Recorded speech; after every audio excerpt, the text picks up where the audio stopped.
Hello, everybody, and welcome. I'm Owen Riel, and this is The Collective Record.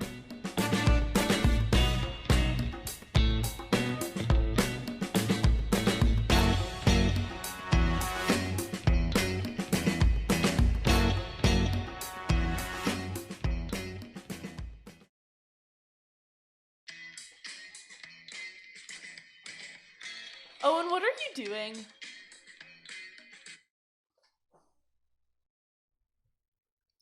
Hello, everybody, and welcome back to the 4th episode of The Collective Record. Today, to start off, we have some spicy news, because it's cayenne pepper and it's spicy. Yeah. Okay. And if you want to see him eat it, check our Instagram story. Yeah, that was really fun. Yeah. Okay, so we have 3 pieces of quick news we're going to hit you with to start off. So our first piece of news that we're going to talk about, because we disagree a little bit about this, is Barack Obama endorsing Justin Trudeau.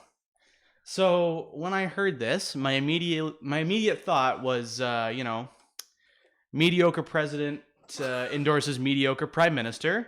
I guess, I don't know. Is that a cynical view? I don't know. I don't know if I would call Obama mediocre. What do you mean? That seems a little insulting. Not really. I don't know. I mean, he was kind of like, he was very, I mean, for the States and for the time that he's in, he's relatively liberal. But I think he was pretty progressive. Yeah, except he bombed 7 countries continuously throughout his presidency. It's a fair point. And, so, I mean, I feel like that doesn't sound like a very mediocre description to me. No, but, he obviously created Obamacare, which was, a good step. Milestone for the U.S. Well, it was really. huge. It's still lacking a lot, but it was a big deal. Yeah, and that's a big step. But at the same time, I feel like that's overshadowed a little bit by bombing several countries and, that sort of idea, and being very friendly to corporations in general. I don't know. Maybe it's just me. Maybe I'm just a little bit jaded, I guess, towards Obama. But I get your point. But yeah. I still think that for the time, he was very progressive. And I think he did a lot of good things for the U.S., despite, you're right, his failures. Well, yeah, because originally his promise was a single-payer system. Yeah. And then it moved to a continuous private system with a public option, which is basically where people can say, oh, I want to be covered by a corporation, or I have the option to be covered by the government, which then turned into no public option and just guaranteed private insurance with crazy premiums still. So, I feel like, anyway. But it's the first step, right? I mean, there has to be that first step. Yeah, but I also feel like he didn't really have any business endorsing anyone in the election. Like, what makes you say that? He's a prominent public figure of influence. I think that he's a prominent public figure. Has a right to comment on politics. Yeah, he's a prominent public figure in the U.S. The U.S. and Canada are very closely connected. Yeah, but it's none of his business to endorse anybody, I feel like, I disagree. I think that we're allowed to comment on global politics. Yeah, but you don't... We're commenting on global politics over here at the Collective Record. But it's okay. Past president of the U.S. But it's different. It's fair enough. It'd be different if you said, oh, I kind of like Justin Trudeau and some of the things he's done, rather than saying, I fully endorse Justin Trudeau for prime minister. Like, I feel like that's too far. Like, you don't do that to somebody else's country, Like, I feel like you don't... Like, I feel like it would be strange if Justin Trudeau was to, like, I don't know, specifically go out of his way to endorse Angela Merkel if she were to run again, Like, I feel like that would be... I think it would be weird. I think for allies on an international stage, I think it would be appropriate. Nah, I don't know. I mean, maybe it depends on the context, but I think it would make sense. I guess so, yeah. Maybe it's just because I'm not a huge fan of Obama or Justin Trudeau that I feel a little bit, these opinions of people have certain bearings on your outlook. But, in general, I feel like it wasn't really his business, Okay, so our next story that we're just going to briefly talk about is, obviously we covered the CUPE potential strike that was canceled in the third last hour before they were going to go on strike. I was not expecting that. No. I thought for sure they were going to go on strike. At least for a day. Yeah, apparently not. But, so the high school teachers union and the elementary teachers union are both to hold strike votes very soon in the coming weeks. And that could mean more disruptions and more negotiating and potential strikes and that sort of thing. So I think it's interesting because this year under Doug Ford, it's kind of funny that like all of the unions happen to be their contracts are up now, which was bound to happen, obviously, because that's just the nature of union contracts and their lengths and when they, when they're up. But at the same time, it's a little bit like, how is he going to handle this many unions making demands and having this strike power when he's promised cuts, right? Like that's going to be almost impossible for him to navigate his original promises, which, let's be clear, were not good promises. No. Promises of cuts to education are never really never a good thing, but there's almost no way he can deliver on those cuts, and he's backed off on a lot of different cuts. Like I think there was a particular autism program that he originally planned to cut and then backed off because there was a lot of public pressure. Wow. So I feel like there's quite a few. If you try to cut funding for autism, that makes you pretty unpopular. Well, it does because, I just think it's interesting that he's backed off on all these cuts, and there's a whole list you can find if you, if you go and search for it a little bit. But anyway, I don't know. I think it's interesting that all these the unions are about to really give it to Doug Ford. It's kind of nice. I mean, it is. I agree. It's kind of fun to look at. It seems like everyone really wants to avoid a strike, right? Like with the last one, I thought for sure it was going to happen, and it didn't. Yeah. So I don't know about this one. And I don't know. I mean, people talked about the last agreement being a product of Doug Ford being very afraid that Andrew Scheer is going to lose the election. Mm-hmm. And I don't know. I don't know how I feel about that. I think I don't know if because they had been negotiating for over a week at that point, right? Yeah. So I think, I don't know, was it just a natural course that's when they were going to have a contract settlement anyway, or is it largely because of that pressure? I don't know. It kind of depends, I don't know. It's interesting. It's interesting to look at. It's interesting to look at the product of the election, which we're going to talk quite a bit about today, and what could happen with our federal election. But it's interesting the role Doug Ford plays in that. Considering he's becoming much less popular over time, and people are starting to poke holes in certain feelings people had about Doug Ford. And the Liberals somehow have made a big comeback in the polls in Ontario. Which, after Kathleen Wynne, I'm not sure how that's happening. How people are like, yeah, let's do that again. That was a fun time. But anyway, Doug Ford isn't making himself popular. Doug Ford is, and the Liberals have somehow taken advantage. So I guess good strategy on them, but I don't understand how that's happening. But yeah, that's an interesting dynamic that's going on. And our third news item that I think Emma wanted to talk about a little bit is the all-female spacewalk that took place last week. No, this week on Friday. This week on Friday, by the U.S. And Emma wanted to talk about kind of the implications of that. Yeah, I just thought we should bring it up. It's considered a huge milestone in the U.S. And I think it's also really interesting that they explained that this was not specifically planned to be like an all-female spacewalk. It just kind of happened because they have so many female astronauts now, and I think that's really great. And I just thought everyone should know that. Mm-hmm. Yeah, there's not a lot of controversy. No, it's nice. That's just kind of an issue that we can all be like, good news event. So it wasn't on purpose. Look at us go. No, it wasn't on purpose. It just kind of occurred. They just happened to have a lot of female astronauts, which is that's great. That's a big thumbs up for me, quite honestly. That's pretty good. I mean, that's great. It's great that they had an all-female spacewalk. Good news. So I think what we're going to move into now is our segment on the Canadian political party's foreign policy. Ooh, everybody say ooh. So Emma's got a few. Oh, everyone in the studio said ooh. I think we want to spend most of today's episode talking about the upcoming federal election, right? And I think we were also mentioning that because, it's the Canadian federal election and this is, really an issue everyone here watching, or most people watching, are going to be involved in.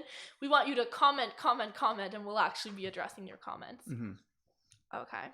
So let's go into... So I think that when we've been talking about the Canadian election, we haven't really been talking a lot about foreign policy and what the various parties, plans and opinions kind of are on foreign policy. So I've summed it up for you guys, so we're gonna go through it. Okay. So the Liberals, for being a little bit vague, They want to establish Canada as a center for peace, order, and good government, to advocate for justice, human rights, and democracy globally. Now, Which is that sounds good, but it's not very specific at all. is that ripped straight from their platform, That's a right from their quote, website? Yeah, that means So that's pretty vague. nothing. Like it's a good premise though. yeah, it's a but- great but premise, it- but it's not it doesn't mean specific. anything, right? Like that's not a promise. They do have some more stuff. So, for example, they want to provide more money to international institutions like the International Criminal Court and the World Trade Organization. So that's pretty good. They haven't specified how much more money they want to provide. So, and they want to increase spending by 50 million upwards towards supporting UN peacekeeping, peace building, and conflict prevention, which I personally think is a very good goal. And that's important for us as Canadians because Canada has been historically. I mean, we actually had the first peacekeeping force in Israel. So I think the Liberals really want to build up that reputation yes, again. or sorry, in Egypt, not Israel. Was it? It was it was a I can't remember It was not what it was Israel. called.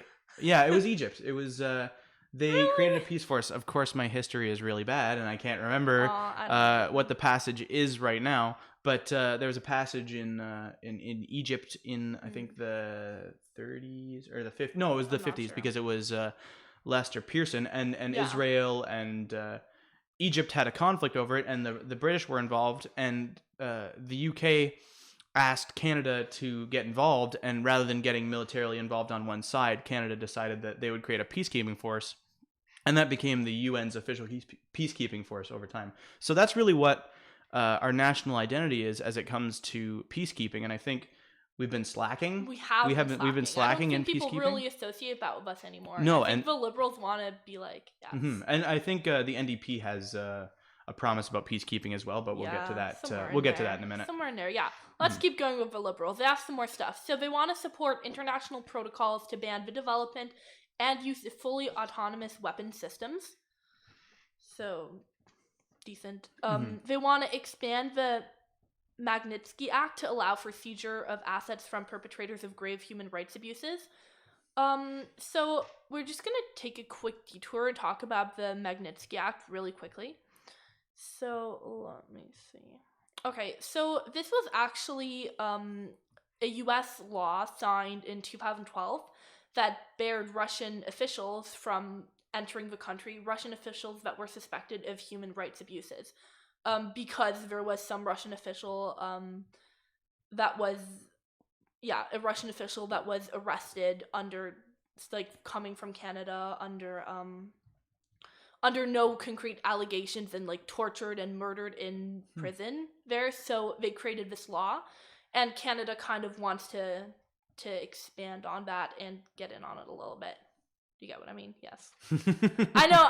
It's confusing. I was reading up about it. I'm like, what? Yeah. But they want to participate in this, right? So they want to really stand up on a global stage and say, we are against human rights abuses, right? And they want to participate in And this. that became a big issue during the time when Russia allegedly poisoned a British spy and killed him, or was it? I can't remember the exact details, but that's when the discussion about the Magnitsky. Am I saying that right? Yeah, I think so. The Magnitsky Act really was invigorated because that was a huge deal, and obviously Canada and the UK are very close. Okay, and they want to increase Canada's international assistance each year in pursuit of the UN's 2030 Sustainable Development Goals, which I also think is really good. But once again, they haven't specified by how much they want to increase Canada's international assistance, so I think that they really need to be getting more specific here. We're saying a lot of very general things. I think we need to hear more specifics about what exactly they want to do. So the Conservatives are going in a completely different direction. They want to, their first point on the agenda is they want to bar the Chinese telecom company, Huawei, pronounced that correctly? Really? Yeah. Wow. Why? It's different in German. You say it differently. Yeah. But they want to ban it from participating in Canada's 5G networks. That's their first point on the agenda. Their second point is that they want to withdraw Canada's $250 million investment from China's Asian Infrastructure Investment Bank. Okay. They want to also, again, cut foreign aid spending, whereas the Liberals want to increase it. They want to cut foreign aid spending by 25%. Which is a lot. It is a lot, especially when the Liberals are, running on a platform that they're going to increase it. Mm-hmm. But this reduction is going to come from countries with a Human Development Index over 0.6%. All right, and hostile regimes. So, which, I mean, at least if you're gonna cut foreign aid spending in one way, at least it's to better off countries and hostile regimes. But I mean, at least you create that standard. Regimes, I don't know how I feel about that one because just because the government might be hostile towards the Canadian government does not mean that people aren't suffering. That its citizens aren't suffering and in need of foreign aid. And that was actually okay. So I'm gonna go off on a little bit of a tangent. I was scrolling Reddit because I do that like once a week just to know what the teens are up to. How old are you? I'm 46. So I was scrolling, and there was a thread on one of the political the political subreddits about North Korea and whether Western countries continue to give food supplies and that sort of thing to North Korea because of their obviously because of their dictatorship, and whether giving them food supplies encourages their hostile dictatorship, and whether it's moral to take those food supplies away.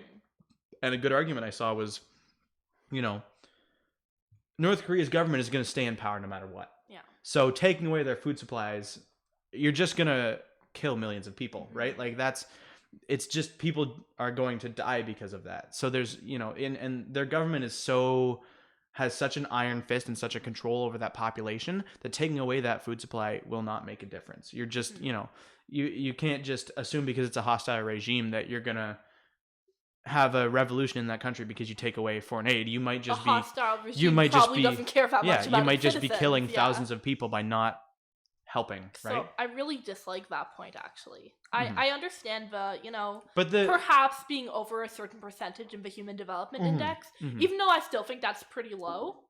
But the hostile regime thing, I think that's a little controversial. Yeah. Oh, yeah. Yeah, okay. Then they want to upgrade the Royal Canadian Navy submarine capability to protect the nation's territorial waters.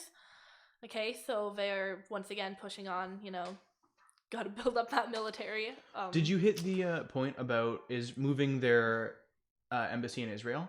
Oh, I'm going there next. Okay, yes, because that... Do you have any comments on the Royal Canadian Navy, though? No, I do not. I think that's interesting that that's one of their agenda points, that they want to, build up our military. And that's not a bad thing, because that's Canada's territorial waters. Yeah, it's not a bad thing, but it's spending money on that. Maybe we need to be spending that money somewhere else. But what my hope is, if somehow, and we'll get into this later, if a conservative government does come to power, is... spending money in those northern territories, which is I assume what's meant by territorial waters, hopefully that will bring some more infrastructure to those territories because they desperately need it anyway. So, I don't always support building up the military, but if they're going to, and those waters are largely unprotected and threatened by Russia, so you can understand why you need some protection there. But my real hope would be that it brings some infrastructure to the area that becomes necessary because of the military, so that Indigenous peoples there will have more access to food. That would hopefully be the good that would come from that. Yeah, I don't. We'll have to look into that one. Yeah, we will. We'll have to look more into that one. But of course, these now. I'm gonna throw a few shots around at the Liberals and the Conservatives here.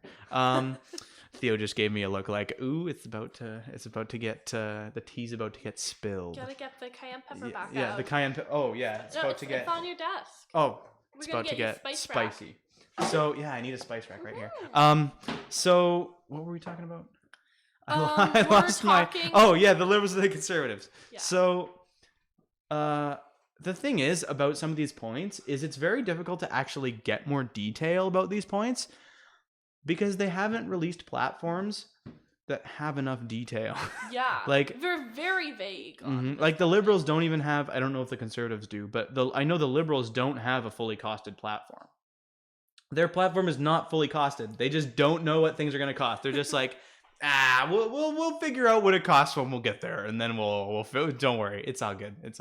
Don't worry. That's Justin Trudeau will take care of it. We've Don't worry. seen that. But it's like, it's interesting that really the only party that has a full platform with serious details is the Green Party, right? The Liberals, the Conservatives, and to a lesser degree the NDP do not have fully detailed platforms at all, which is really unfortunate because Canadian voters who are interested in reading those platforms need to be able to know what the fine details are. Mm-hmm. Yeah, like I was saying earlier, they're giving very general points on a lot of things. Yeah. Okay. All right. I think you wanted to talk a little bit more about the Conservatives' plan of starting the process of moving Canada's embassy in Israel to Jerusalem from Tel Aviv.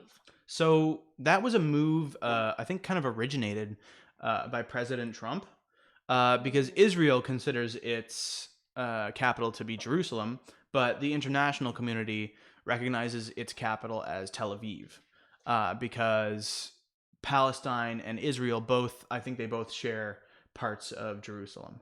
Yeah, it's very. It's a difficult situation because of settlements and that sort of thing. They technically do, but in reality, that's not the case. But they technically both share Jerusalem, so Israel is not allowed to have its capital as Jerusalem, according to the international community.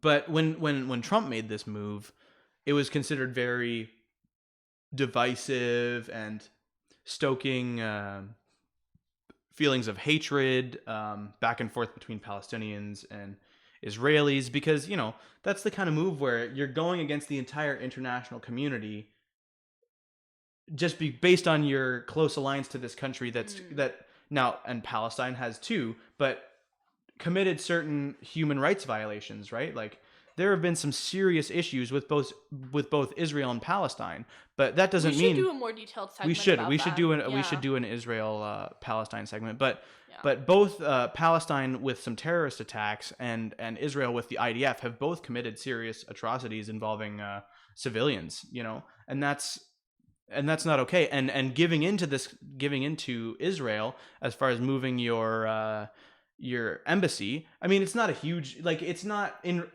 the actual implications of just doing that itself are not huge, but it's about the symbolism of the move, right? The symbolism of that move is one that really supports Israel over Palestine 100%, and it's not that simple of an issue, right? Now, obviously there's a serious amount of sympathy to be had for Israelis who are victims of terrorist attacks by some Palestinian groups. Of course, we have to have sympathy for those individuals, but that doesn't mean that Israel is innocent and has clean hands at all, right? No. Yeah. We do need to talk about that. Yes, we do. That'll probably be on next week's show. Yeah. Come tune in next week to hear more about this.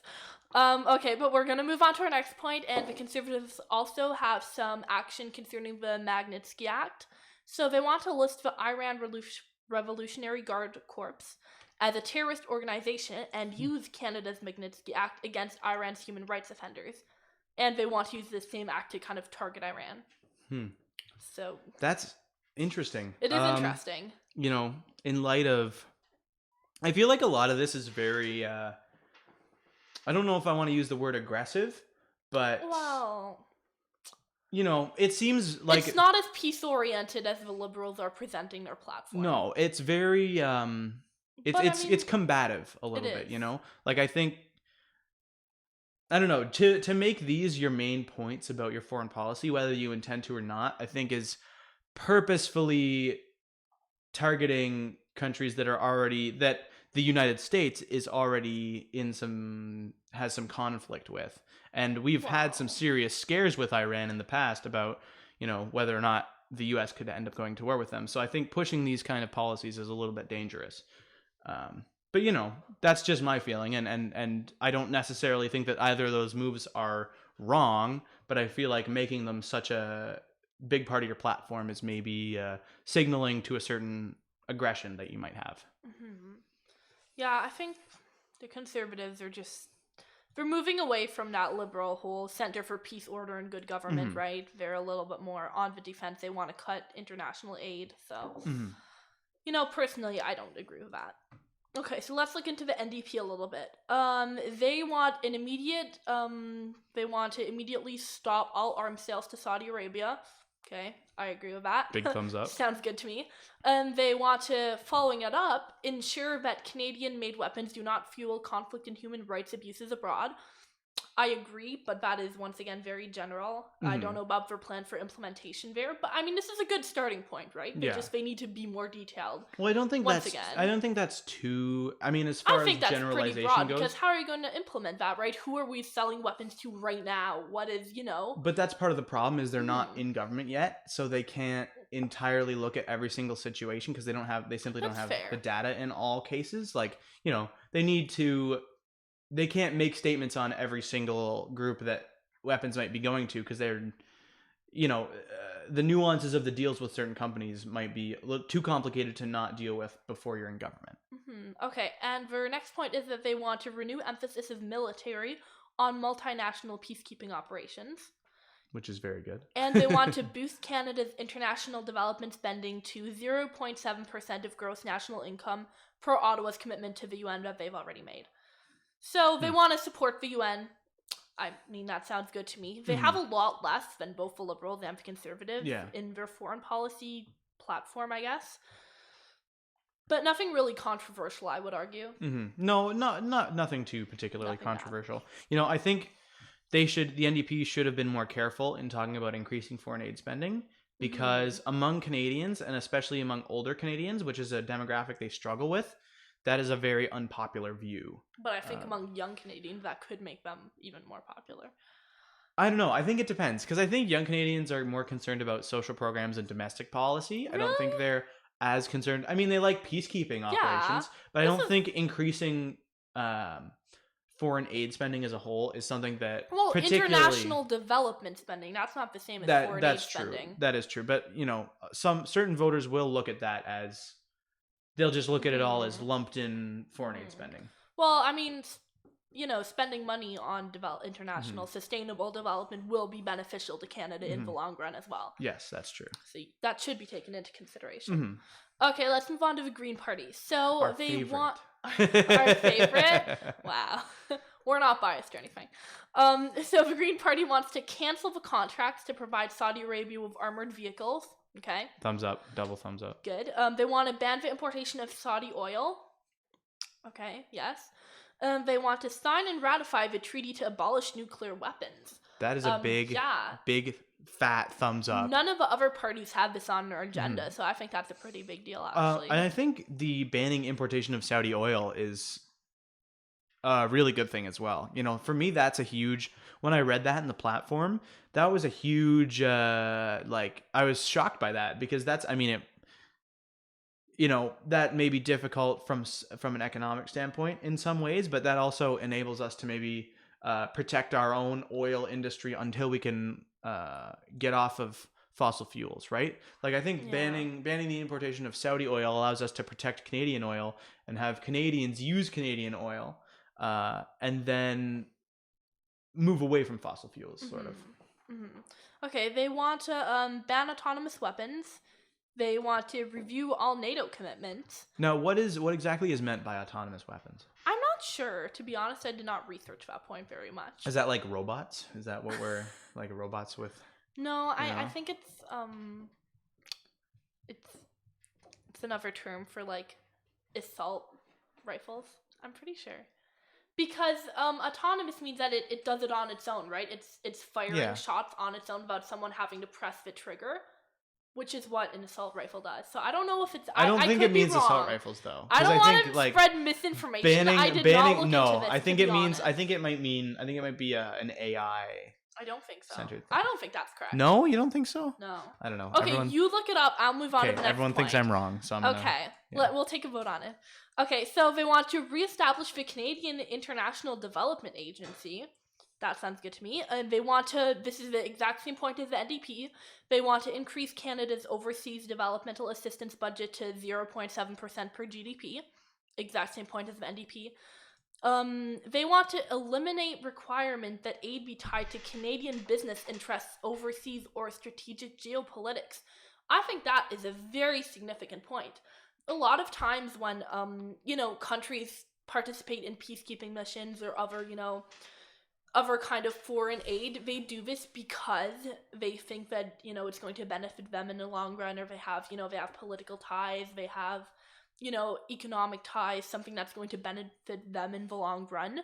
And the Green Party kind of wants to take this even further out of the equation, which I think is really great. Do you have any commentary on that? No, but I have the definition of autonomous weapons. How wrong was I? Okay, autonomous weapon systems are lethal devices that have been empowered by their human creators to survey their surroundings, identify potential enemy targets, and independently choose to attack those targets on the basis of sophisticated algorithms, which means potentially AI or computerized drones. All right, I was wrong. So I was Owen, very wrong. so even though everyone in the studio thought Owen was wrong, he was kind of right. All right, we'll let Owen have this one. Whatever.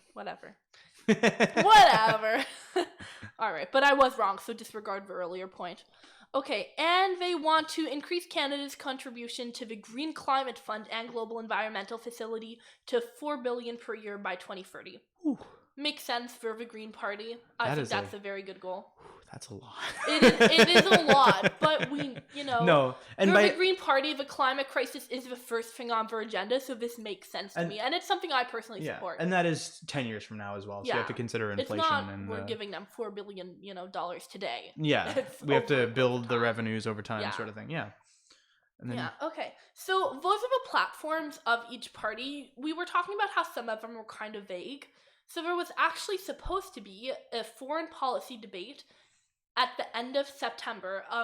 All main four-party leaders had confirmed to attend, except for Justin Trudeau, who refused to attend this debate. And it was canceled because, there's these four main parties. If one of the leaders doesn't attend, the debate doesn't really make sense.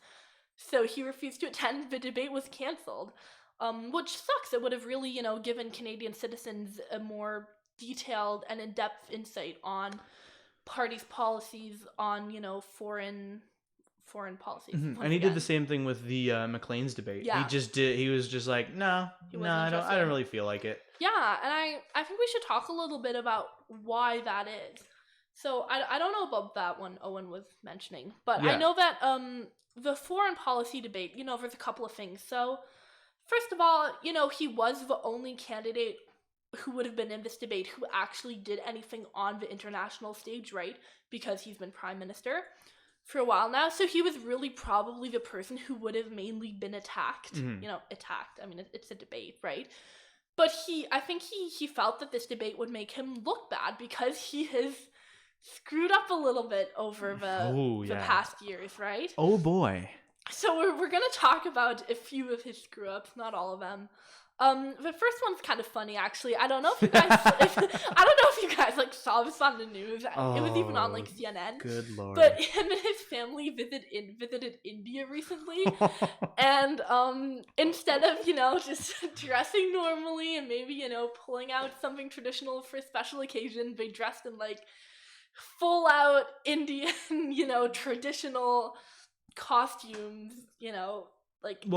Traditional clothing. I say costumes because even people in India commented that it was overdone and inappropriate, and that it was something you would see in a Bollywood movie. That's why I said costumes, not to be offensive. So I that's not what I meant. But this is not really a big deal. He started a war or anything, but it was pretty funny. Mm-hmm. And people commented on how it really shows that he, he's making a little bit of a fool of himself, and that means that as he's representing Canada, he's making a little bit of a fool of Canada on an international stage. I mean, he looked like he was having a great time. There were videos of him dancing and stuff, so it's not a huge deal, but people thought it was pretty funny. I think some people were offended in India, though. I read an article about it in I think it was the New York Times. I do think most people in India would just laughed. They thought thought he was just who's this ridiculous person? But you know what? The other thing is but do Canadians want to be represented as ridiculous on the world stage? I mean, I don't think we want that. I don't want that. No, no. Yeah. But he met with a lot of Indian. I think he met with some business leaders and the president or prime minister. I'm not sure if it's president or prime minister of India, and they were wearing suits. And like Even they were a wearing traditional suits Indian and robe. like normal fancy clothing, and Justin Trudeau shows up wearing like a sari, and it was just so ridiculous. Like what So, are you doing? I you mean, know. the only time I'll ever, I don't want to give Stephen Harper a huge amount of credit because don't like him very much. But when he went to India, he didn't pull any of that, pull any of that garbage. Like he Yeah. just wore a suit and was like, "Okay, I'm here to do the thing." It's just so He just, silly. yeah, I mean, it's not a huge deal, but he did make a little bit of a fool But out of it's Canada. representative of like, I think it's worth bringing up because, but it yeah, also makes him seem like he's a little clueless, right? Like he's not very informed mhm, about mhm. day-to-day politics and life in India. Well, So he's a little bit you know, arrogant as well. he Like I think is, he thinks, and he's like showing you know, off, right? Like, oh, look at us fitting into the yeah, culture, but you're it's you're you're not. just you're kind of making a fool of yourself. Yeah, fitting into Yeah. the culture is just like kind of going along with maybe what Indian leaders are telling you if they're in a certain ceremony and doing that sort of thing. It's not dressing up in a sari and bothering Indian business leaders, right? Yeah. Like that's so stupid. Yeah. So small point. I thought I'd Yeah. mention it. Okay, so the next kind of international mishap that happened was when Justin Trudeau became prime minister. One of his kind of running points.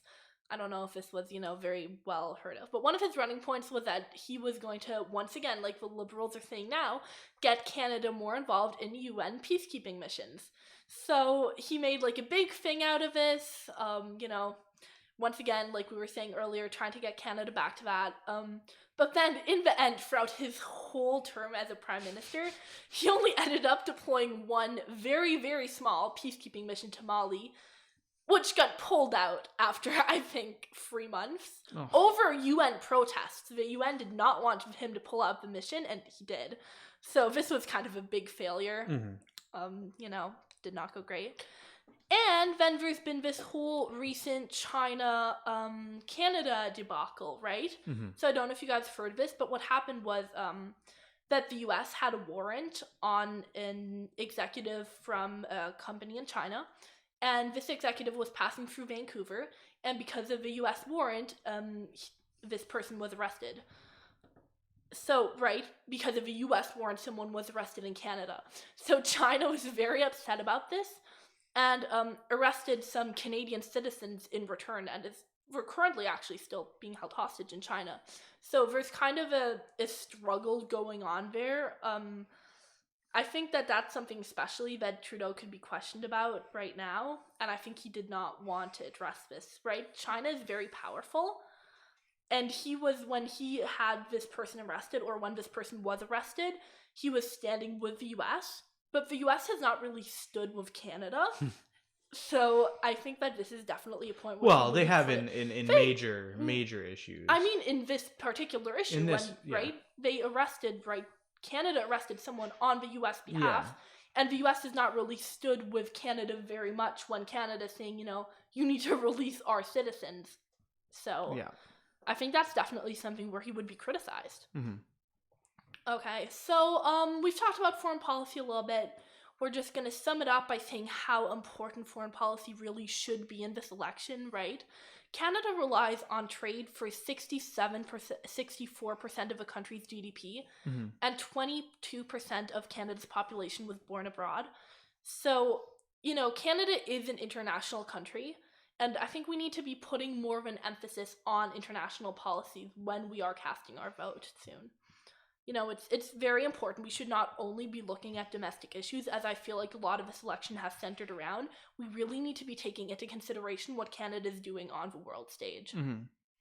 Okay, and I think that just about sums it up. Yeah, so that is it for our segment on Canadian parties and their foreign policy, and we're going to take a little break. And when we come back, we're going to be talking about the possibilities and what might happen in this election, who might take power, what might happen if they take power. And we really want to encourage you guys to ask lots of questions because we want to answer questions, and that's really fun. Or just a comment. So yeah, or just a comment about how you feel about certain situations. So yeah, we're going to take a 10-minute break, and we'll be right back.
Hello, everybody. I hope you had a refreshing 10 minutes. We are back, and we're going to be talking some election strategy. Ooh, I already did this today. Ooh, I did this bit already. Ooh, okay. So, Please stop. Yeah. I know. Everyone's like, hey, Owen, you suck. Go away. We can do the collective record without you. We Yeah. don't need you. Yeah, I'm replaceable. Okay, and I just kicked the mic. So, we want to talk a little bit about some of the possibilities as far as the seat count in the federal election.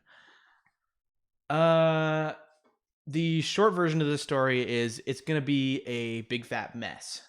No party is going to have enough seats to form a majority.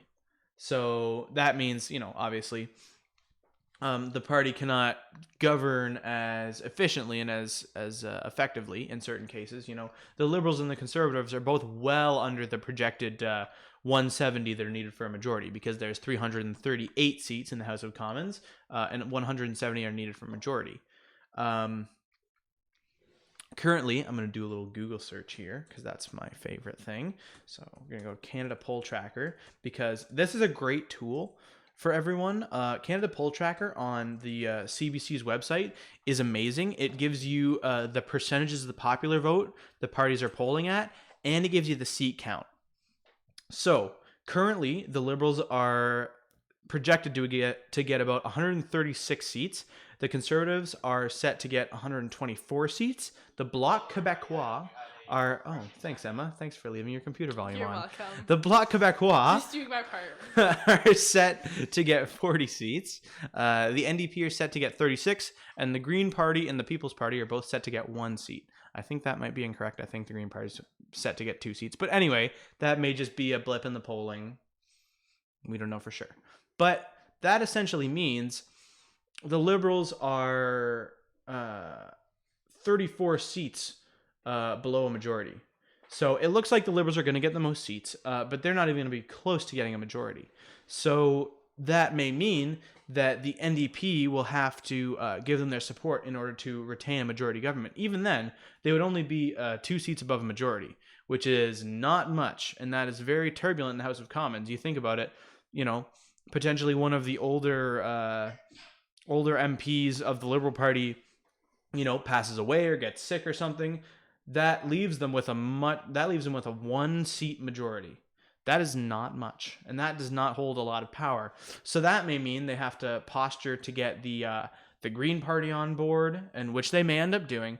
But when you try to get multiple parties on board in the House of Commons, that becomes a very difficult and very convoluted project, because if you lose a confidence vote, like the thing is, Justin Trudeau, as current Prime Minister, has the right to try and form another government if he, even if he doesn't retain the most seats. So even if the Conservatives were to get 5 more seats than the Liberals, it may still end up that Justin Trudeau tries to form government with the NDP. But what may happen is, even with the Liberals and the NDP combined, they may be short 1 seat, or maybe have the exact amount needed for a majority, but that may be too turbulent, and they may need to look to Jody Wilson-Raybould, who's the independent who was kicked out of the party by Justin Trudeau, or Jane Philpott, who was also kicked out of the party. They may have to look to the Green Party. They may end up looking to the Bloc, although that looks very, very unlikely. So what would happen if Justin Trudeau thinks he has enough to hold a majority and calls a confidence vote and doesn't win a majority is that the Governor General would either call to have another election in a very short amount of time, or the Governor General would invite Andrew Scheer to try and form government, which could also potentially fail, because historically the Bloc Québécois and the Conservatives have worked together when a minority government has happened. But recently, Andrew Scheer said that he would not work with the Bloc Québécois whatsoever, which kind of closes his window to potentially forming government. So he's kind of burned his bridges in the sense that unless he changes his mind and decides to start working with the Bloc, he may just not be able to form government, and we may have to have another election. Now, honestly, the most likely scenario is that the Liberals and the NDP form government, but that may also be bad, not necessarily from a government structuralist standpoint, but from an opinion polling standpoint, because a lot of conservatives would be very unhappy with the prospect that Justin Trudeau's Liberals did not win the most seats, but they've used the NDP, another party they're not very fond of, to form government. And that may create a massive amount of division in this country between people on the left and people on the right. Now, I don't know that it's necessarily justified that that would cause such outrage, considering, the Greens, the NDP, and the Liberals are all very close together, and all those voters have a lot of shared values. And if you really look at the amount of left-wing voters and right-wing voters there are in Canada, left-wing voters make up over 60% of the vote. So it's not like there's more, it's not like when you look at it as a strictly left versus right standpoint that there's more right-wing voters, but they may still be unhappy with the prospect that one party who did not win a majority will get to have a majority. And that may have an outcome in the next election that the Conservatives wipe a huge amount of Liberal and NDP seats out and retain a massive majority. So even if, for now we can breathe a sigh of relief and say, well, at least we got a coalition of the Greens, the NDP, and the Liberals, that may mean that next time around the Conservatives just destroy everybody else in the election. And that's really has some scary implications for us, because if you give that kind of massive majority away to the Conservatives, who knows what kind of cuts you're going to see, right? And as well, a coalition government could cause separatists in Quebec and even separatists out west in Saskatchewan and Alberta. That could cause their movements to gain in popularity, because Alberta, if you don't know a whole lot about Alberta, just know that they're not big fans of the Liberals or the NDP or the Greens. And that's, for them, that might be the ultimate punch in the gut, that even though especially if the Conservatives win the most seats, but not a majority, and the Liberals and the NDP and the Greens form government, that will be likely a huge kick in the gut to Alberta, because they may, the party that they support has won the most seats, but now they're still getting the same thing that they got for the last 5 years, which would likely be very upsetting for them, right? I don't know. Is there any comments you want to make about any of this strategy going on? Nope. Nope. Nope. Nope is the answer I get. I'm excited to see what happens. Mm-hmm. It's interesting, really. Yeah. We haven't had a situation too much like this in quite some time. No one really has a clear majority. Yeah. No. Oh, not even close. And and I think, let's see what I think it's 12% chance. No, now it's a 14% chance that we'll get a majority government of either Liberals or Conservatives. So essentially, it's not going to happen. Well, an NDP and Liberal coalition does not sound like a bad idea to me. It doesn't sound like a bad idea to me either from a policy standpoint, mm-hmm. although I do worry a bit about, and that's why one of the reasons why we support the Green Party is budget balance is important, and not overspending to such a degree that you can't come back to balance. And that's my fear with an NDP Liberal coalition, is that there's no even attempt at trying to balance the budget in any way, shape, or form. That worries me. I think we can't afford to continue to deficit spend forever and ever. I think at some point we need to, increase revenues, not cut services, but increase revenues to a point where we can kind of get back on our feet. But the interesting thing is, it hasn't really been the Conservatives that have moved a lot in their seat count. It's really been the NDP and the Liberals just kind of pushing seats back and forth from one another. Before the Liberals had 136 and the NDP had 36, the Liberals had, I think, 128 and the NDP had 43, So they're kind of trading seats back and forth. And it looks like at this point that the Conservatives aren't really going to make or lose many seats. I think it's pretty well decided. Although on election night, we may see that the Conservatives take away a huge runaway lead, but I'm hoping not. I hope not as well. But surprising thing, crazier things have happened. I don't know. So what do you think is going to be most likely? Probably an NDP Liberal coalition. Although, at this point, they're only going to have 2 seats above a majority. So if they do form government, So same thing. they'll have a majority. But in 2 years, who knows if the NDP loses two seats and the Liberals lose 2 seats due to various reasons, illnesses or whatever, surprise retirements in that time. Things can happen. And then they don't have a majority anymore, and they have to scramble for seats. Although we have to consider the Green Party, who will likely get two seats as well, so that pushes them to 174. But that's still not a very confident majority. That's a very we need to make sure every single party or every single seat is on board to vote for this bill, or we're gonna fail. Yeah. It's interesting. We're in turbulent times. My friends, and it doesn't look like it's going to get any less turbulent for some time to come. It's interesting. It's fun to analyze. But it's not necessarily positive politics. Mm-hmm. We could see a lot of division in this country, and potentially, although I sincerely hope not, it's possible we see Quebec separation. I think it's genuinely. Well, I think that seems very extreme. Well, maybe, but think about the Bloc Québécois. Their main issue is Quebec independence, and Sure. they're set to have a multiple seat lead over the Liberals, who are in second place in Quebec. So the Bloc Québécois, a separatist party, is set to win the most seats in Quebec right now. And if the Liberals and the NDP form government, that may piss off Quebec, as well as Alberta. They're not that they'll separate per se, but separatist movements may flare up quite a bit, which is obviously bad from a security and a safety standpoint. Okay, interesting. It's all kind of interconnected and interwoven, making hand gestures that don't make sense. But yeah, it's interesting. I hope the Green Party makes some more gains before the election, because it says they're set to go down to 1 seat, but I don't think that's true. I think We're hoping not. I think they're going to retain their seats and hopefully, add a couple more to the collection. It'll be nice. It'll be interesting to see what happens. The Green Party are competitive in 6 different seats, so hopefully they win. Hopefully they win all 6, but we could see them win 3 or 4 seats, which will increase their standing in Parliament and maybe secure a majority in a coalition a little more, which would be good. It would be nice to have the Greens, hold the balance of power in government. That'd be huge.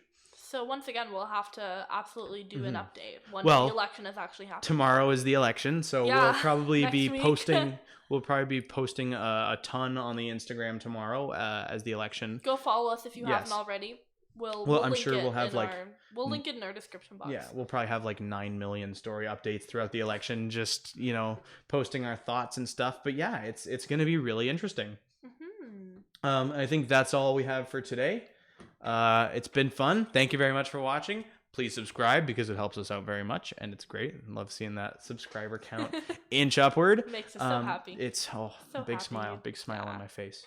So yeah, that's it for this episode. This is the Collective Record, signing off.